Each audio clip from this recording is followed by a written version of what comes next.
Welcome to Art of Officiating's first weekly dozen video of 2025, comprising plays through August 30th. I'm Mark Bradley. These videos are from Colorado Springs games, so I'll reference the Colorado 5-Person Mechanics Manual and Colorado Rules Interpretations and Modifications. Please consult your state's Mechanics Manual and Rules Interpretations if I say something that doesn't match what you do in your state.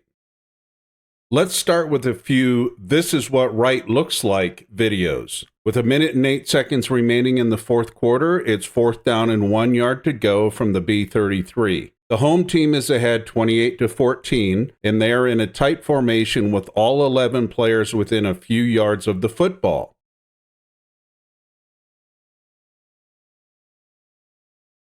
At the snap, the Team B players crash down toward the middle of the line. The quarterback, A5, runs untouched off the right side of the formation and scores. 9 of the 22 players on the field separate from the pile at the B32. That means 13 players, more than half of the players on the field, are in the pile. The head linesman gets on his horse to race down the sideline. The back judge is out of the picture as he moves toward Team B's goal line. The umpire turns to visually follow 8 players in his line of sight. Now here's the goodness in this play. Look at the line judge. He's not running down the field looking across the field at the 8 players. He's looking at the pile. That's his responsibility. When the ball goes away from a wing, that wing should focus on the players behind the ball. We have 2 sets of eyes on the ball. The head linesman must watch the runners because he's close to the sideline. The back judge has the goal line. The umpire is looking at the players behind the ball. I would like to see him run instead of walking. The line judge and referee stay behind with the 13 players who initially created the pile at the B32.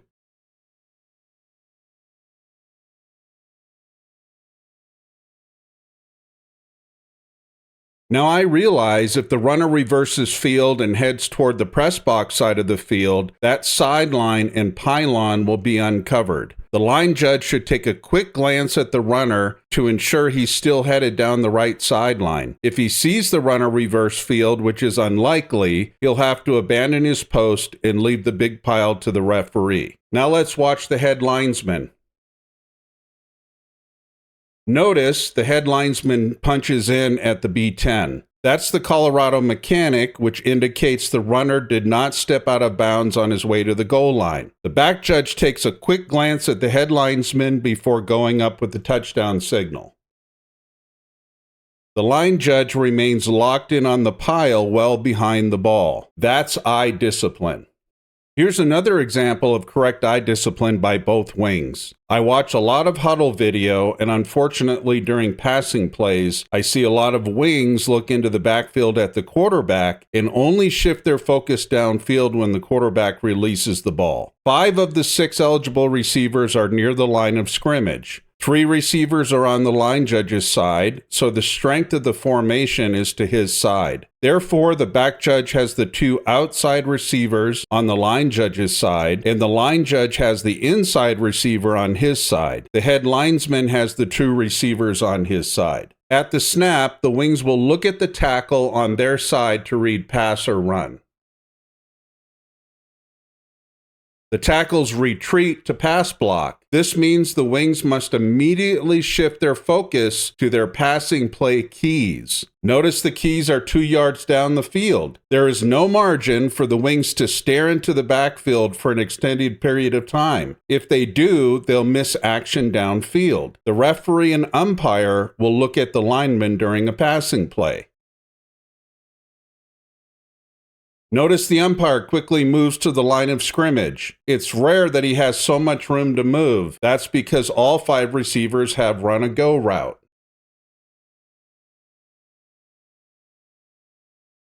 Candidly, I'm very surprised this play had all 5 receivers run 20 yards downfield. Typically, when you have an empty backfield, the ball comes out quickly. You often have crossing routes with variable route depths. In this play, the receivers all raced downfield. The quarterback didn't have a chance. It was 5 blockers against 4 rushers, and you can see the result.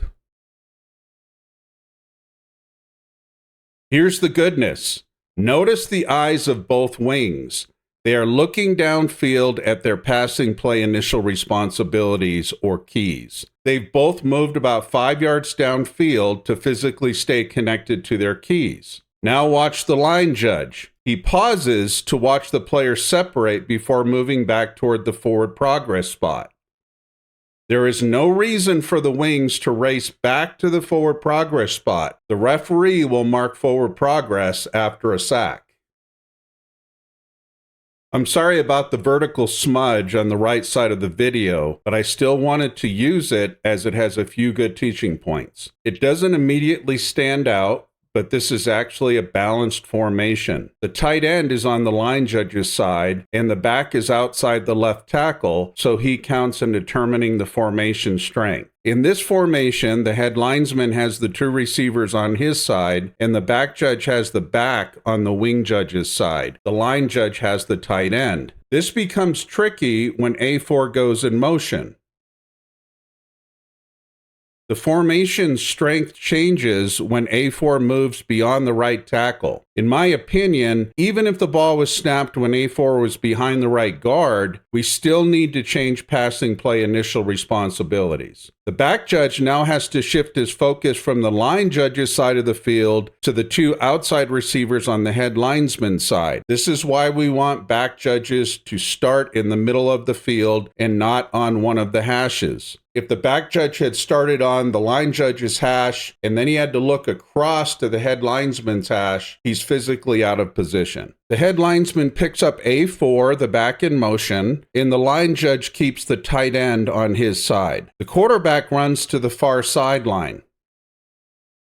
I'd like to see the head linesman remain on the line of scrimmage. His key, A4, the player who went in motion, has moved no more than 5 yards downfield when the head linesman begins to move.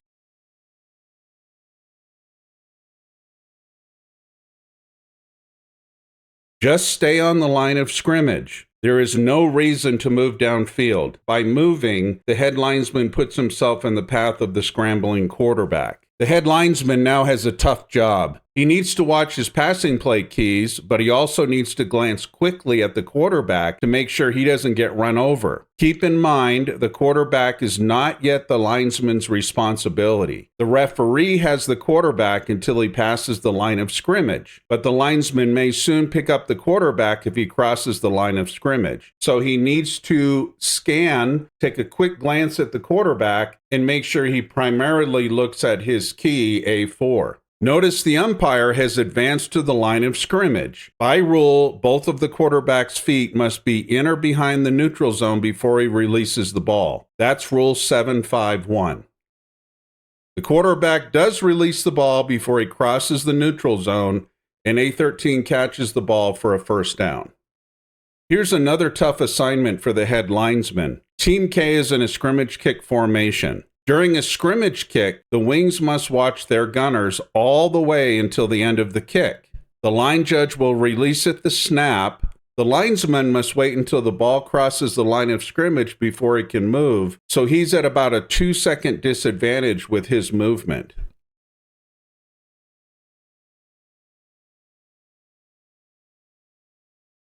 When the ball clearly crosses the line of scrimmage, look how far away the linesman's key has moved downfield. He's now 15 yards downfield and running at top speed. The linesman must hustle down the line to try to get closer. But here's the most important teaching point of this video. This player is the linesman's key. No one else is watching him. So what happens next with this player must be observed by the head linesman. It's one of the toughest officiating assignments on the field with only 5 sets of eyeballs.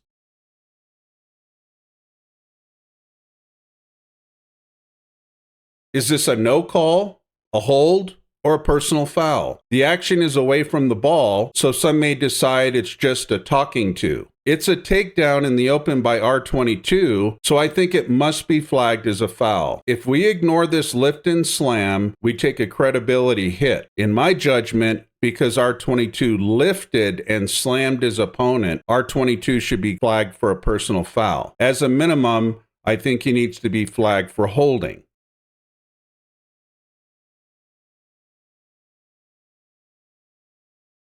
The main teaching point is the head linesman must remain focused on his initial responsibility. The back judge cannot pick up that matchup. The umpire may be able to see it as he scans all the players that are downfield. In my judgment, this must be the head linesman's flag. Here's another scrimmage kick eye discipline video.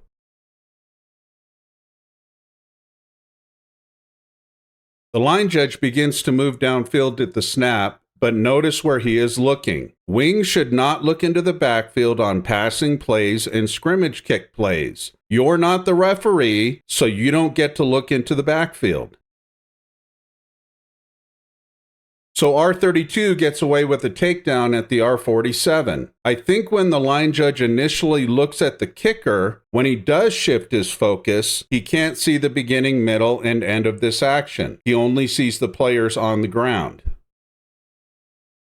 The head linesman doesn't even attempt to move. He just pivots, and I'm not sure what he's looking at. Now let's look at the real problem here.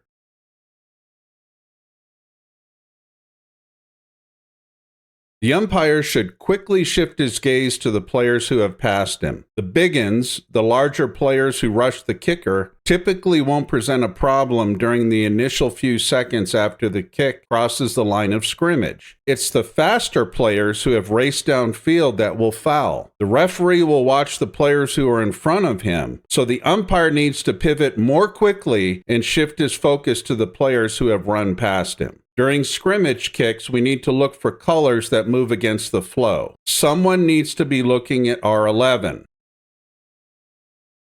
This blindside block is unobserved. I'm not sure who the line judge is looking at, but he's traveled only about 8 yards downfield during this play. We don't want to walk on the field. We need to hustle. The ball is downed at the R6, and the line judge is on the R42. He needs to move down the field to watch the players behind the ball. When the wings move, they need to move about halfway between the line of scrimmage and the end of the kick. We should see both the head linesman and the line judge in the picture. Let's first look at A63, the right tackle. Is he legally a lineman? Rule 232.9 says a lineman is any A player who is facing his opponent's goal line with his head or foot breaking an imaginary plane drawn parallel to the line of scrimmage through the waist of the snapper when the ball is snapped. A63 is obviously up to something. He's either set up farther back to get a pass blocking advantage, or he's preparing to pull to the opposite side of the line. One of our responsibilities as football officials is to ensure one team does not gain an illegal advantage over the other team within the rules. A63 has gained an illegal advantage by setting up so deep, not legally setting up as a lineman. The line judge has two options. He can flag the formation, 5 players in the backfield, if he believes A63 has indeed gained an advantage by lining up in the backfield. Or he can turn to the coaches after the play, those coaches are right behind him, and put money in the bank by pointing out the formation problem. Now let's look at some eye discipline goodness by the line judge.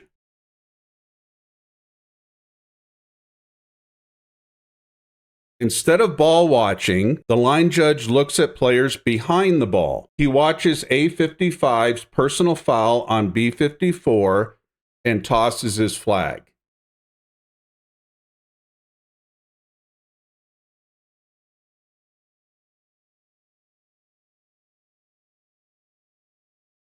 Each official has an assigned coverage area. When the ball goes away from a wing, he must scan multiple players behind the ball for this reason. By the way, in my judgment, this is not a punch. We need to be careful not to immediately rule this as fighting and eject A55. He strikes B54 in the face mask with a blow. I know it may seem like semantics, but I would counsel against being quick to toss players. I would call this a personal foul and not eject A55.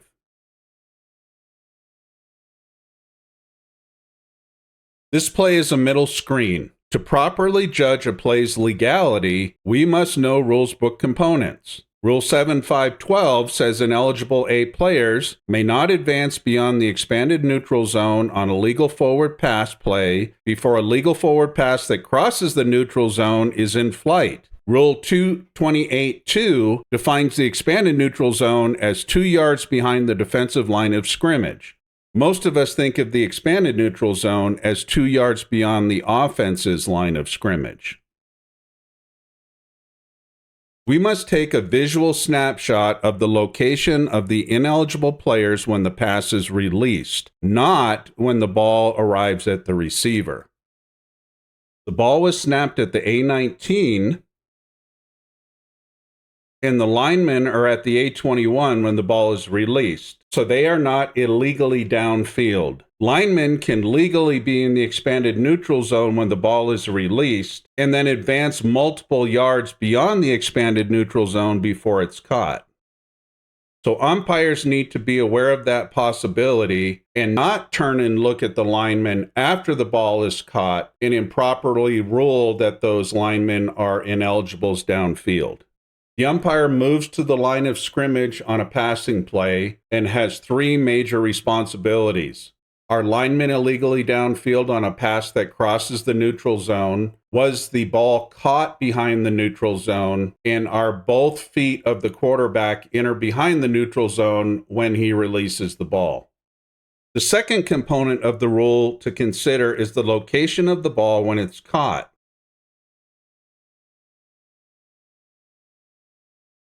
Rule 757 says pass interference restrictions only apply beyond the neutral zone and only if the legal forward pass, untouched by B in or behind the neutral zone, crosses the neutral zone. If the ball is caught behind the neutral zone, linemen can advance and block beyond the expanded neutral zone before the ball is caught. In this clip, the umpire must judge, were the ineligible players legally downfield, and did the receiver catch the ball behind the neutral zone? It's important to note we can't split hairs when ruling on player locations. It's easy to look at film and run it in super slow motion and take out our measuring tape and say, aha, he's half a foot beyond the neutral zone. Fouls need to scream, not whimper. The saying goes, you can't teach an old dog new tricks. But with yearly rules book changes, sometimes old dogs need to learn new tricks. In this case, it's a new mechanic. A7 is hit at the B24, and the referee rules this is a fumble, not a forward pass. The ball goes out of bounds at the B26. So this is a forward fumble out of bounds. Rule 431 exception says when a forward fumble goes out of bounds or is ruled out of bounds between the goal lines, the ball shall be returned to the spot of the fumble. It's real subtle, and I must confess I only noticed it while writing the script for the video. But the umpire walks to the B25 and drops a beanbag. The next snap was from the B25. The old guard is not accustomed to tossing a beanbag when the ball is fumbled behind the line of scrimmage, as we previously only used beanbags to enforce penalties beyond the line of scrimmage. Now we must put down a beanbag for all fumbles. The ball was returned to the B25. The game clock starts with the referee's silent wind.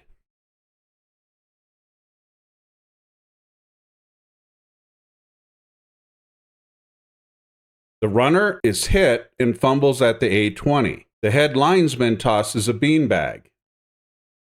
2 defensive players cover the ball on the sideline. What must we think about in this instance? Rule 229.3 says a loose ball is out of bounds when it touches anything, including a player or game official that is out of bounds. Many times we're so focused on the location of the football and the player's hands that we forget to observe the rest of the player's body when he touches the ball. Notice B22 rolls and is halfway out of bounds when he touches the ball. His teammate may be inbounds, but when B22 touches the ball, it becomes dead. This is a forward fumble out of bounds. The ball should be returned to the A20, and the referee should give the silent whine to start the game clock.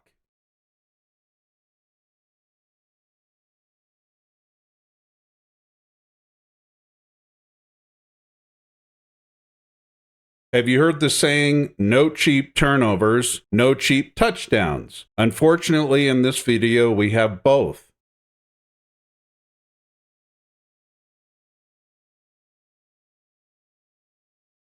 The runner's forward progress has stopped at the B13.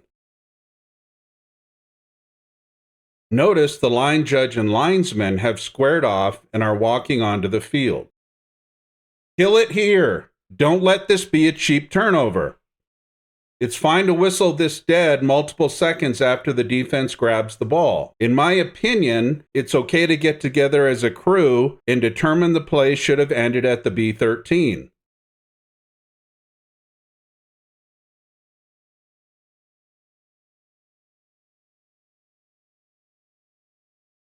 The home team's coach may be upset, but that's okay. Get it right. If the head coach is upset, I might say something like, Coach, I understand why you're upset. We should have blown the play dead when the runner's forward progress was stopped. We screwed that up, but we got together and made the correct call. It was very late, but we got it right. Most head coaches are mature enough to know the rule and eventually agree with the decision. We need to have the courage to blow the play dead even as this runner is racing all the way down the field for a touchdown.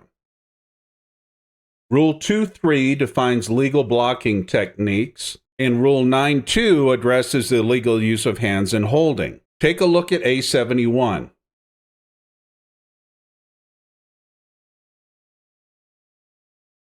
By rule, he's guilty of holding on this play. His arms are outside his opponent's torso, and he grabs and restricts his opponent.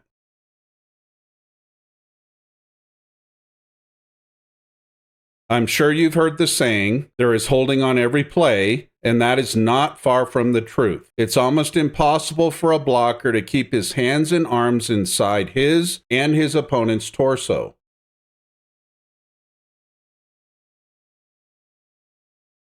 So we must add axioms, officiating standards, and officiating principles to our calculus. When we judge holding, we are looking for demonstrated restriction at the point of attack that impacts the play. Was this demonstrated restriction? I think so. Was it at the point of attack? Definitely. Did it impact the play? It doesn't appear so. The defender who was being held made the tackle.